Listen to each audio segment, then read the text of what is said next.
Hoje nós vamos falar sobre a diferença entre dados pessoais comuns ou gerais e dados pessoais sensíveis. Oi, eu sou Silvia Brunelli e neste canal eu ajudo profissionais a se sentirem seguros para adequar qualquer empresa de qualquer porte à Lei Geral de Proteção de Dados.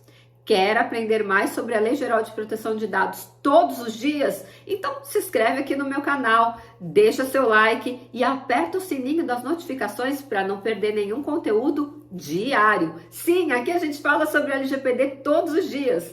Outra coisa, dia 10 de julho de 2023 vai começar a Maratona de Adequação à LGPD. Serão mais de 25 horas de conteúdo online gratuito, um curso básico completo, teoria e prática, sobre a Lei Geral de Proteção de Dados. Você não pode perder, né? E para se inscrever, o link está aqui na descrição deste vídeo. Fechado? Espero você lá. Serão todos os dias ao vivo, à noite, 19 horas. Fechado?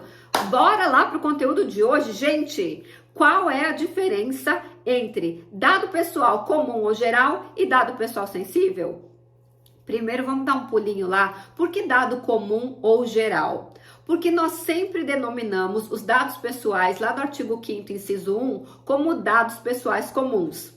Mas veio a Autoridade Nacional de Proteção de Dados, na última publicação deles, e começaram a chamar os dados pessoais comuns de dados pessoais gerais. Então, hoje eu falo que é comum / geral, porque algumas pessoas ainda têm o hábito de chamar de comum, que eu acho o correto, e agora nós temos que nos adaptar a essa nova nomenclatura trazida pela NPD, que são dados pessoais gerais. Então, a gente fala comuns / gerais. É a mesma coisa, tá bom? Legal. E quais são os dados pessoais comuns / gerais? São aqueles que estão lá no artigo 5º, inciso 1. Ou seja, o dado pessoal é toda a informação relacionada a uma pessoa natural, identificada ou identificável. Ou seja, se eu consigo identificar uma pessoa direto ou se eu preciso de uma base de dados complementar para poder identificá-la, ela é identificável, isso é um dado pessoal comum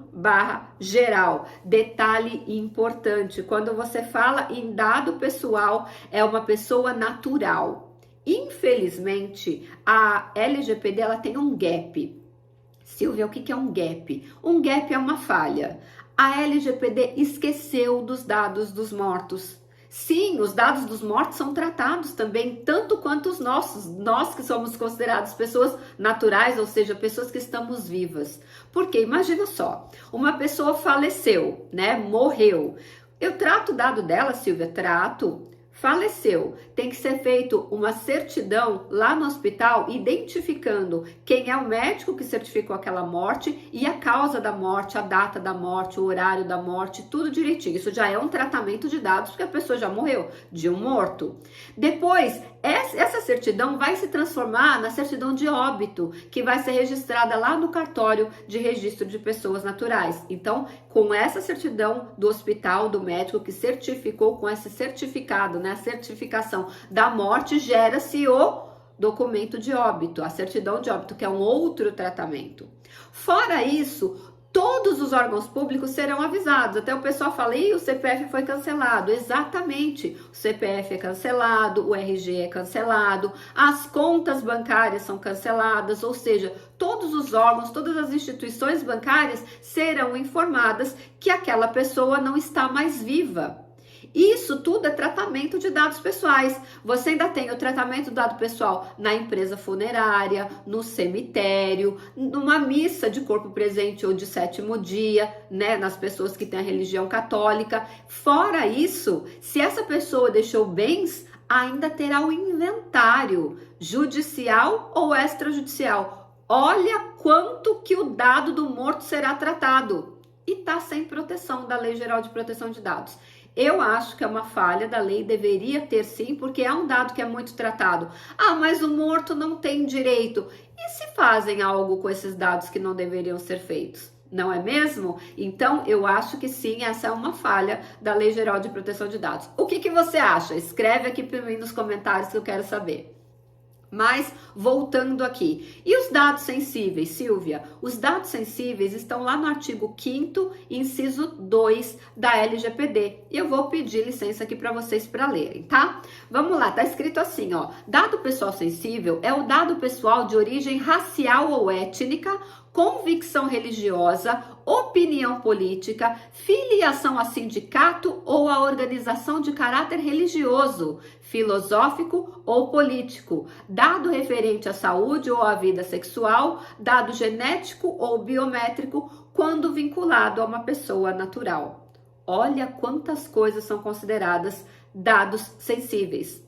O dado sensível é o dado através do qual eu posso ser discriminada ou sofrer bullying em razão do tratamento dele. Inclusive, o princípio da não discriminação está no artigo 6º da LGPD, ou seja, você não pode discriminar uma pessoa quando você trata o dado pessoal dela.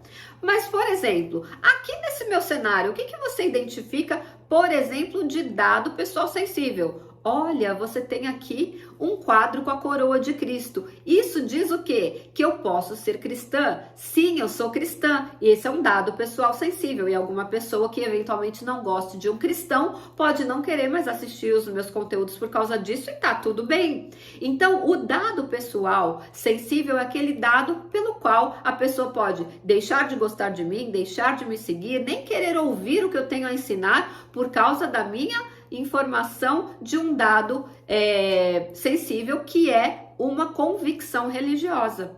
Olha que interessante. Então, toda vez que um dado puder levar a algum tipo de bullying, de discriminação, ele é um dado sensível. No caso aqui, os dados sensíveis, eles são taxativos. Então, a lei determina o que são dados sensíveis. Silvia, então o que são os dados comuns ou gerais? Tudo que não for dado sensível é considerado dado comum ou geral, com a exceção dos dados de crianças e adolescentes que são tratados num capítulo à parte na Lei Geral de Proteção de Dados. Você sabia dessa informação? Muito legal, né? Só que além disso ainda tem dados pessoais diretos, dados pessoais indiretos, mas não vai dar tempo de falar nesse vídeo aqui não. A gente trata disso num outro momento. Por falar em outro momento, nós teremos uma aula com mais de 1 hora só falando sobre isso lá na Maratona de Adequação à LGPD na Prática. Aproveita, se inscreve no link que está aqui abaixo do vídeo e não perde não. É um curso com certificado, é o maior curso de LGPD gratuito da internet, então não perde essa oportunidade.